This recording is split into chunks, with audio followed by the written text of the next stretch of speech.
Voilà, les 3 premières étapes de la voie spirituelle, on peut les réaliser tout seul. Je peux établir le dharma, comprendre intuitivement, avec mon intelligence, sur là où je suis, qu'est-ce qui va me permettre d'avancer, quelles sont les conditions éthiques, etc., qui ne vont pas me créer de blocage. Je peux cultiver l'attitude du témoin. Voilà, ça, il n'y a pas besoin que... C'est une pratique à faire quotidiennement, le plus possible. Puis ça s'installe, ça devient de plus en plus naturel. Au début, il faut se l'imposer quand même. Voilà. Et puis Heartfulness, développer la bienveillance, et bien ça c'est aussi une décision que je prends, et puis je pratique, je m'exerce. Voilà. Et puis, va arriver une crise. Je vais sentir, il manque quelque chose. Il manque quelque chose, il y a des casseroles, elles sont encore là. Voilà, je fais tout bien du mieux que je peux, et je sens qu'il manque quelque chose, je ne sais pas quoi. Je ne sais pas quoi. Et là, on va passer à une nouvelle étape qui va exiger d'avoir de l'aide. Je vais avoir besoin d'un regard extérieur et compétent pour m'aider à la 4e étape que j'appelle la clarification. Pour y voir clair en moi, j'ai besoin d'un regard extérieur, j'ai besoin d'un miroir.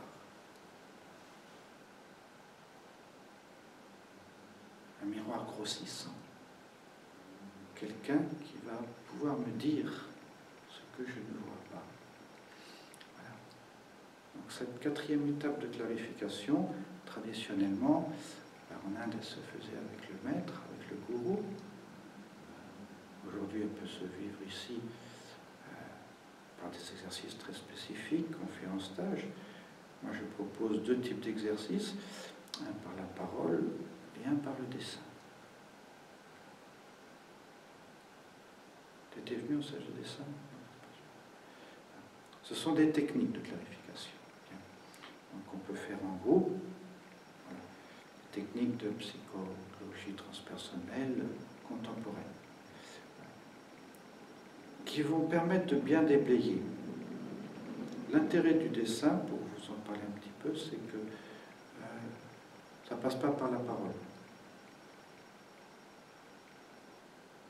Je vous donne un exemple. Un exemple que j'ai vécu avant que je me décide d'apprendre cette méthode parce qu'elle avait vraiment marqué.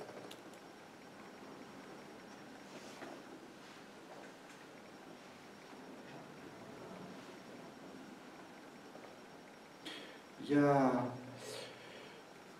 quelques années, je me lamentais un petit peu parce que j'avais envie de vivre avec une compagne et je ne trouvais pas de compagne. Je n'arrivais pas à rencontrer une compagne.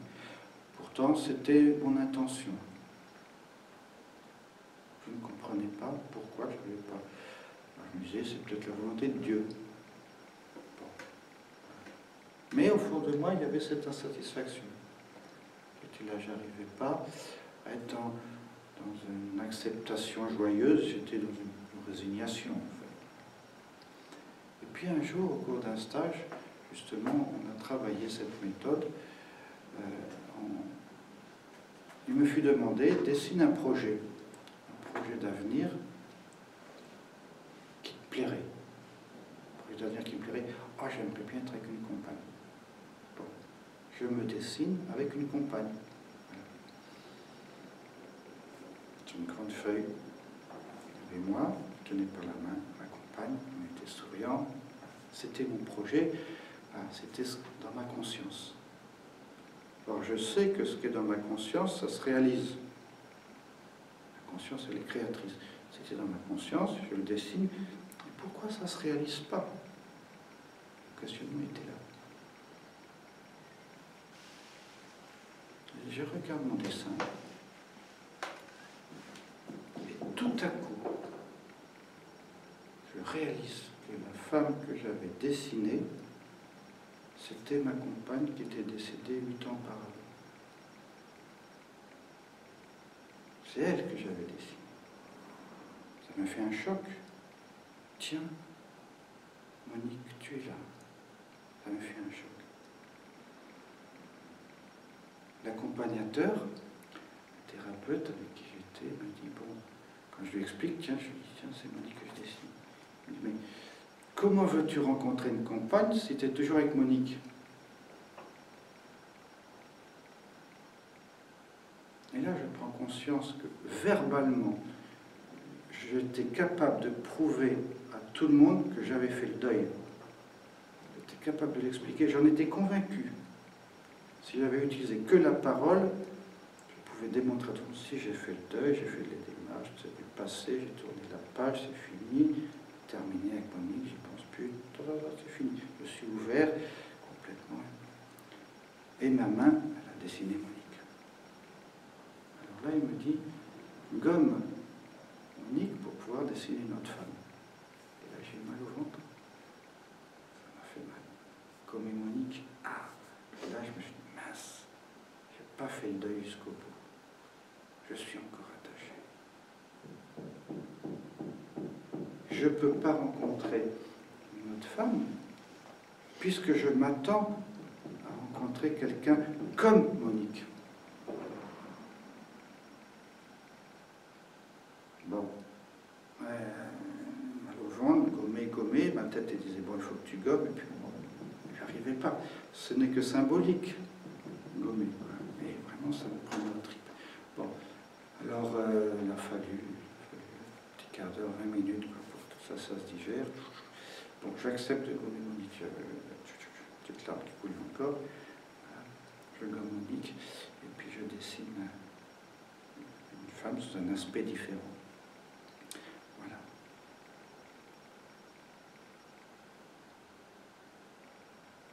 Et puis 3 semaines après, une rencontre s'est faite. Mais, voilà, pour dire que cette technique, il m'a fallu un regard extérieur qui me guide, qui m'accompagne, pour découvrir qu'il y avait un blocage. Il y avait un blocage en moi, inconscient. Donc il y a des techniques comme ça, thérapeutiques, qui peuvent aider. Et puis, dans le cheminement spirituel, l'accompagnement de quelqu'un qui a déjà fait le chemin permet tout de suite de mettre au clair par rapport au blocage inconscient que l'on a. On a tous des blocages inconscients, tous. Sinon, on serait déjà arrivé. Donc le rôle de la clarification, c'est de remettre au clair le sens de ce que l'on veut faire de notre vie, mais revenez très souvent à cette question. Quel est ton but? Qu'est-ce que tu veux? Même si je l'avais dit 3 ans auparavant, de temps en temps, vous posez la question, qu'est-ce que tu veux? L'accompagnateur spirituel est là pour stimuler. Je rencontre beaucoup de gens qui font un petit chemin spirituel, 5 ans, 10 ans, 15 ans. Puis à un moment donné, ça y est, c'est suffisant. Là où je suis arrivé, ça suffit. C'est bon. Voilà, c'est bon. Et puis s'en vont d'autres choses. Et puis ils ne se rendent pas compte que, comme s'ils avaient grimpé les escaliers, puis après, tout doucement, ils redescendent les escaliers. Il y a beaucoup d'exemples comme ça de personnes qui ont eu un élan, une force qui les a appelés vers quelque chose de très beau. Et puis hop, après ils ont été happés par quelque chose d'autre, puis ils se sont mis à redescendre à la matière, si je peux dire, dans les soucis de la matière.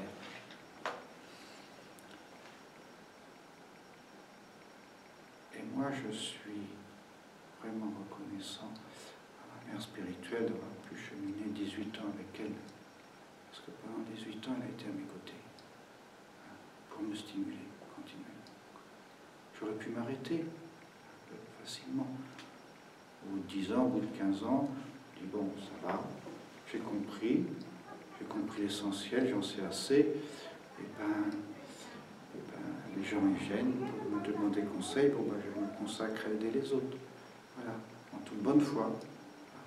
Sauf que, ben, du coup, je suis arrêté dans mon élan, et voilà, je reste à un certain niveau, qui n'est pas négatif en soi, mais le but c'était vraiment d'aller jusqu'en haut. Et l'accompagnateur spirituel va stimuler. Où tu veux aller? J'aime bien le mot accompagnement, parce que Mère a marché à mes côtés pendant 18 ans.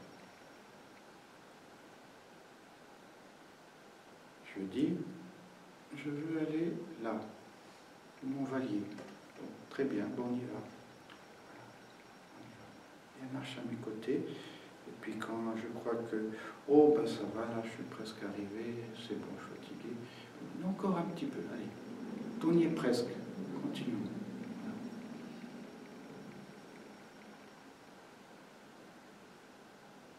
Elle n'est pas là à me tirer, mais elle marche à mes côtés. J'y vois plus clair, oh, elle peut m'éclairer. C'est ça la clarification.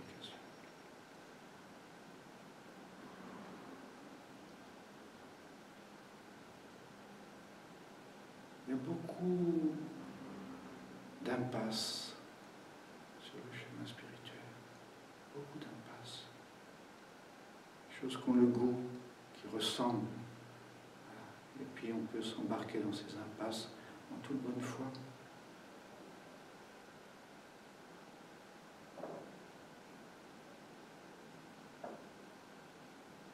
Où vous voulez aller. On a la chance d'avoir une sorte de cohésion. Vous avez tous les quatre une aspiration très intense. Les moments les plus précieux, voilà, c'est quand on sent que il y a un manque.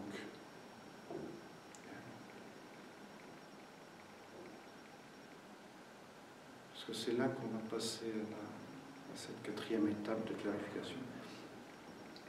En fait, cette quatrième étape, je l'ai détaillée en plusieurs, je vais vous dire, mais c'est, en Inde, c'est Diksha, c'est l'initiation. Il y a deux initiations dans un chemin spirituel. Il y a la première initiation au tout début, voilà, où on va installer le dharma. Souvent, c'est des initiations que l'on peut recevoir en masse. Et puis, la deuxième initiation, elle est complètement individuelle. À un moment donné, je vais dire « aide-moi ». Alors avec l'accompagnateur, avec le maître, on va clarifier, tu veux aller où? Tu es prêt à y aller? Tu as vraiment envie? Tu es sûr?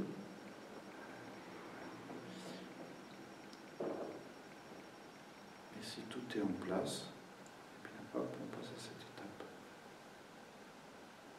Il faut être arrivé à une crise pour que l'ego accepte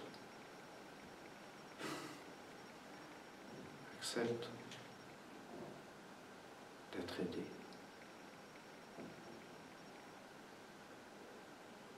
Dans une croissance humaine, au début, le petit enfant, il a besoin de maman. Voilà. Il a besoin, il s'accroche à maman. Et puis, un peu plus grand, au contraire, il ne veut plus maman. Il veut se débrouiller, y arriver, faire tout seul. Il se croit grand.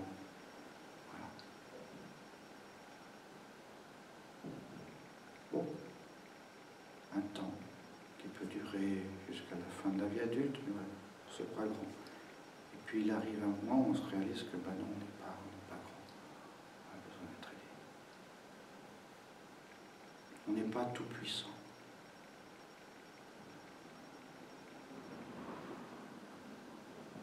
C'est l'humilité, tout simplement.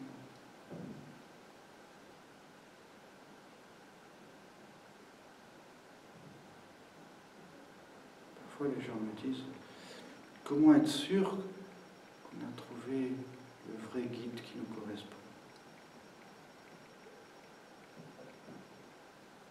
On peut trouver des critères, hein, mais ça ne s'analyse pas.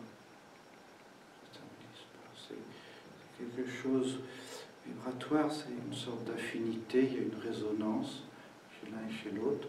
Hop, ça se fait. Ça se fait. Parce que c'est dans l'ordre des choses.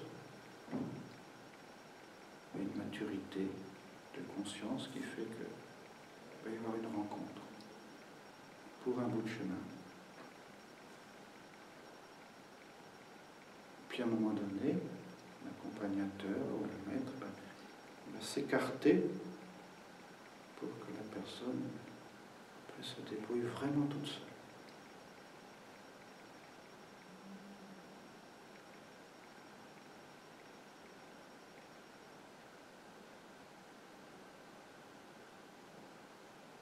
Après 18 ans de parcours avec mère,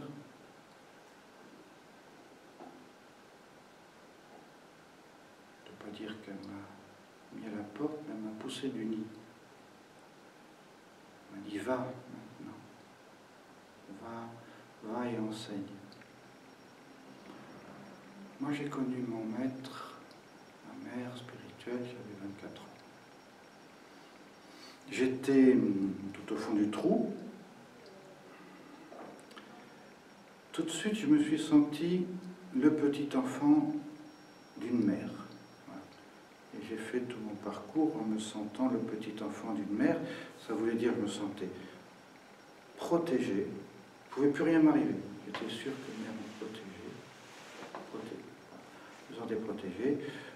J'étais sûr qu'elle me conduirait au bout du chemin. Donc plus de soucis. Dès que j'avais quelque chose, une inquiétude, je priais mère dans ma tête.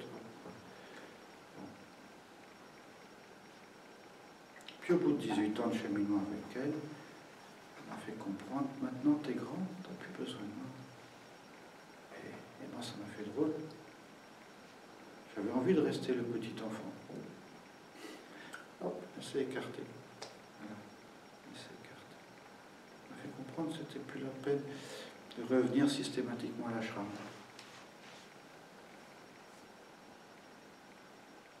Ah bon. Pour moi, c'était devenu, je ne veux pas dire une obligation, mais c'était dans ma routine. Tous les ans, j'allais passer un peu de temps auprès de mère. Elle m'a fait comprendre. Maintenant, tu n'as plus besoin. Bon. Puis elle m'a tellement fait comprendre qu'elle est décédée 2 ans après. Puis maman. Mais il y avait les derniers mots qu'elle m'avait dit. Il a fallu encore le temps de les intégrer. Donc un cheminement spirituel suppose qu'il y a un moment donné une rencontre avec quelqu'un qui va aider à passer à d'autres étapes. Puis après elle s'écarte pour que les tout derniers pas, on les fasse en adulte.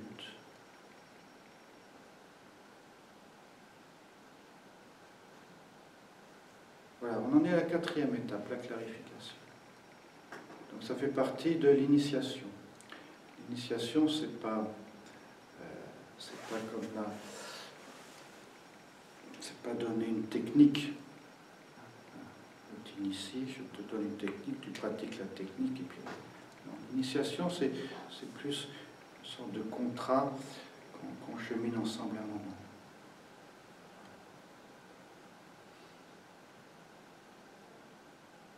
La première initiation, je vous disais, c'est quand un maître vous transmet une technique. Et la deuxième, c'est ce sorte de contrat qu'on fait. On va marcher un moment ensemble. parce que j'ai conscience que voilà, tout seul, là, il y a quelque chose que j'arrive plus, je ne vois pas et je sens qu'il y a un manque. Il faut que tu m'aides à y voir clair.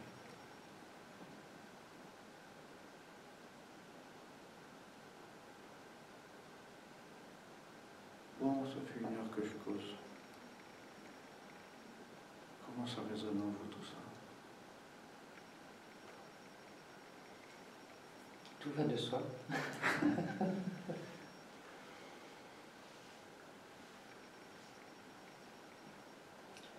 Pour ma part, je pense qu'effectivement, ça se situe au niveau de la clarification, essentiellement. Le reste me semble une évidence. Les premières étapes.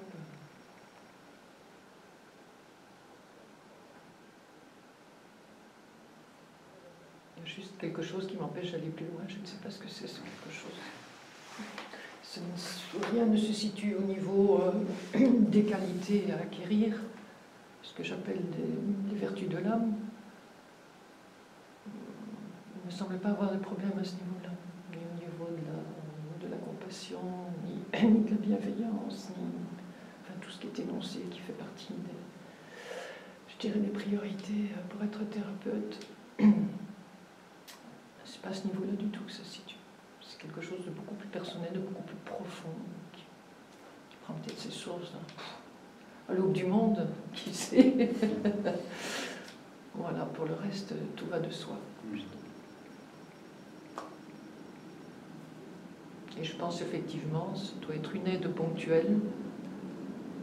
Je pense être assez lucide que pour ne pas m'embourber ou m'accrocher à un père ou à une mère, comme tu l'expliques, non, ce n'est pas du tout dans mon intention, mais une aide ponctuelle est franchement nécessaire. Et je vais faire une parenthèse par rapport à ce que tu as dit tout à l'heure. Les cours auxquels je me suis inscrite, qui a été en fait l'élément déclencheur, qui était à mon avis l'excuse, c'est vrai que c'est quelque chose, comme toi, que j'ai ressenti profondément. Alors que ça faisait des années que je me disais, oui, il faudrait quand même que je suive une formation, ce serait bien, etc. Je n'ai jamais trouvé chaussures à mon pied, jamais. Pourtant j'étais fouillée sur les sites. Et quand je suis tombée sur toi, c'était une évidence. Bon, ça ne s'explique pas, bien sûr. Voilà. C'est pour appuyer ce que tu as dit tout à l'heure. Et certainement au-delà de l'excuse du cours et du diplôme, etc. Je sais que ça va beaucoup plus loin que ça. Voilà.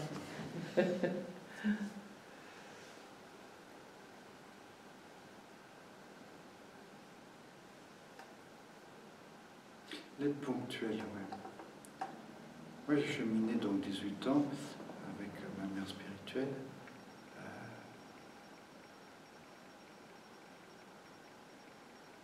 Et j'ai observé que assez rapidement, elle a veillé à ce que je ne m'accroche pas trop à elle. Voilà.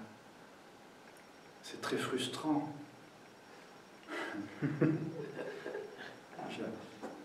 Et après, une fois que j'ai pigé ça, après, je la voyais faire avec les autres pareil. Voilà, je vais de France, je vais en Inde, je reste là-bas, dans son ashram, et puis il y avait des fois où elle pouvait m'ignorer complètement pendant 15 jours. Jamais me regarder, comme si je n'existais plus.